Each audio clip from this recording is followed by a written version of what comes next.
You guys what's up, welcome back to the brand new video. Last video में हम लोगों ने देखा था कि दो फंक्शंस देखे थे, वो फंक्शंस यहाँ पे हम लोगों ने फिर से लिखा है, but this time we will count the operations. तो जैसे मैंने कहा था कि दो फंक्शन अलग अलग तरह से इंप्लीमेंटेड है, बट काम एक ही कर रहा है कि ऐड अप टू एन, कि एन लिखा एन तक ऐड कर दे। ठीक है, दोनों का काम तो सेम है लेकिन लिखने का तरीका अलग है। That's called basically लिखने का तरीका कहते हैं implementation. The way we write it is called the implementation of the code. So on what actually the execution time depends. So scientist लोगों ने दिमाग लगाया, ऑफ कोर्स नॉट। काफी क्लियरली पता चलता है कि अगर आपके पास ज्यादा स्टेप्स दिया जाए आपको, कि if you are given more steps to complete a thing you will take more time, right? Of course. So in code, the number of operation the function has to perform will actually decide the execution time. What do I mean by that? You can see this was the first function and this was the second function. Let's start with the second function itself. Now function keyword is used and the function name add up to is given and n as a parameter has been written. Okay, उसके बाद return keyword use करके n times n plus 1 whole divided by 2. That's simple. एक line में code, like in one line the entire code finishes. Okay, so let's count the operations. Multiplication, यहाँ क्या हो गया? Addition, यहाँ क्या हो गया? Division, है ना? And that's all is there. That is all it is to it. That is 3 operations. But you'll say what about n? It really doesn't matter. अगर आप n का वैल्यू 10 लिखो या n का वैल्यू 100 लिखो या n का वैल्यू 1000 लिखो या n का वैल्यू मिलियन लिखो या n का वैल्यू आप बिलियन भी लिख दो, सो उस केस में भी ये बस 3 ही ऑपरेशंस परफॉर्म करेगा, क्योंकि n, because the value of n does not make any alteration, does not depend, the function does not depend on the value of n. Alright, अगर यहाँ पे आप n का वैल्यू कुछ भी कर दो, like very big number, it will also be ignored. It will not matter. With an increase, it doesn't affect the number of operation it has to perform. This function has to perform. n का कोई भी लेना देना इसमें नहीं है, इसमें बस 3 ही ऑपरेशन परफॉर्म होते हैं. Let's look at the above one. Function keyword का इस्तेमाल add up to n as a parameter use किया गया है इसमें. होपफुली दिख रहा होगा, है ना? दिख रहा है. ओके, तो सबसे पहले इनसाइड द फोर लूप आ जाते हैं. यहाँ पे total is equal to total plus I या total plus I equal to I लिखने का तरीका है, shorthand way of writing the same thing. तो यहाँ पे क्या क्या चीज हो रहा है? यहाँ पे दो ऑपरेशन हो रहा है.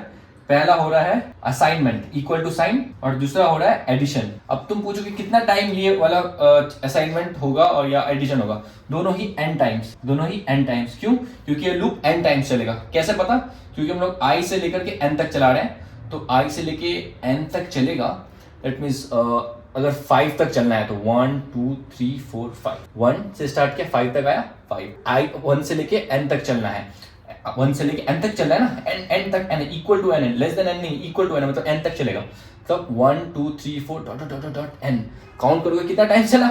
n टाइम्स चला. कितना टाइम चला? n टाइम्स चला. ठीक है, इसलिए n टाइम्स रन हुआ. अब यहाँ पे देखो, यहाँ पे क्या हो रहा है? असाइनमेंट हो रहा है. यहाँ पे क्या हो रहा है? असाइनमेंट हो रहा है. i का वैल्यू 1 सेट किया जा रहा है. कितना बार एग्जीक्यूट होगा? ये बस एक ही बार असाइन किया जाएगा. तो क्या लिखेंगे? 1 एडिशन हो रहा है यहाँ पे.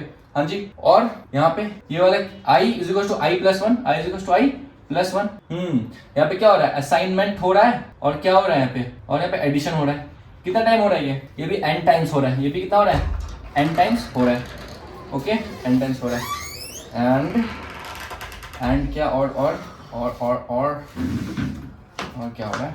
हाँ, और ये बाहर वाला total, let total equal to 1. यहाँ भी क्या हो रहा है? असाइनमेंट हो रहा है. क्या हो रहा है? असाइनमेंट ऑपरेशन हो रहा है यहाँ पे. ऑपरेशन ये भी एक बार हो रहा है. ये एक ही बार होगा क्योंकि लूप के अंदर नहीं है. That's all. यहाँ कंपैरिजन भी हो रहा है. कंपैरिजन भी कितना बार हो रहा है? n टाइम्स हो रहा है. ये greater less than equal to का जो साइन है कंपैरिजन कहते हैं, जो कंपैरिजन ऑपरेटर कहते हैं इसको. तो ये कितना बार हो रहा है? ये भी n टाइम्स हो रहा है क्योंकि n पे डिपेंड कर रहा है. ये पूरा का पूरा इसमें ज्यादा चीज n पे डिपेंड कर रहा है इस लाइन पे, है ना?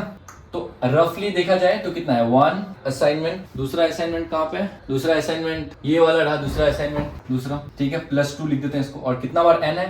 1 बार, 2 बार, 3 बार, 4 बार, 5 बार. तो लिख सकते हैं 5n प्लस 2 ऑपरेशन इसको परफॉर्म करना है. आई मीन ये काफी एब्स्ट्रैक्ट हो गया.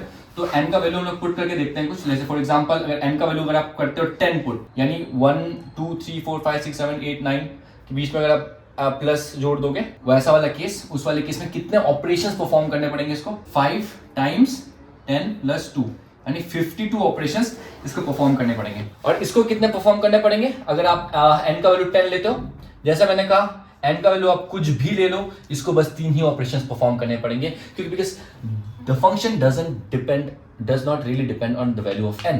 n could be anything, but in this case n is directly proportional to the number of operation this function actually performs.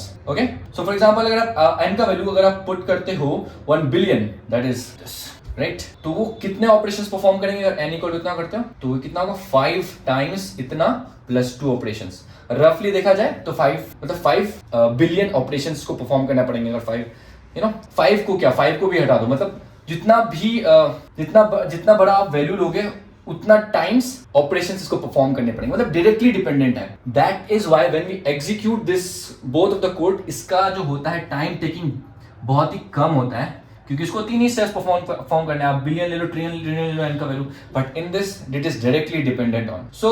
तो बेसिकली बिग ओ कुछ नहीं होता, बिग ओ होता है एक फजी अनक्लियर, बहुत ही क्या बोले, लाइक रफ आइडिया होता है कि एक ऑपरेशन जैसे कि 5n+2 हम लोग का ना, तो उसको 5n+2 भी मत लिखो। जानते हैं कि पूरा का पूरा इक्वेशन डायरेक्टली n के प्रोपोर्शनल है, तो 2 को काट दो, 5 को काट दो, ये n पे डिपेंडेंट है कि मतलब जितना बार हम लोग का n बढ़ेगा उतना नंबर ऑफ ऑपरेशंस भी बढ़ेगा। So hopefully this is understood. Yes, तो हम लोगों ने सीखा in this video counting operations की। हम लोग का जो ऑपरेशंस है उसको कैसे काउंट करें, कैसे डिफर करें कि एक फंक्शन का जो n का वैल्यू हो डिपेंड नहीं करता है नंबर ऑफ ऑपरेशंस पे, बेसिकली एक एग्जीक्यूशन टाइम डिपेंड करता है नंबर ऑफ ऑपरेशंस पे। That is clear I guess.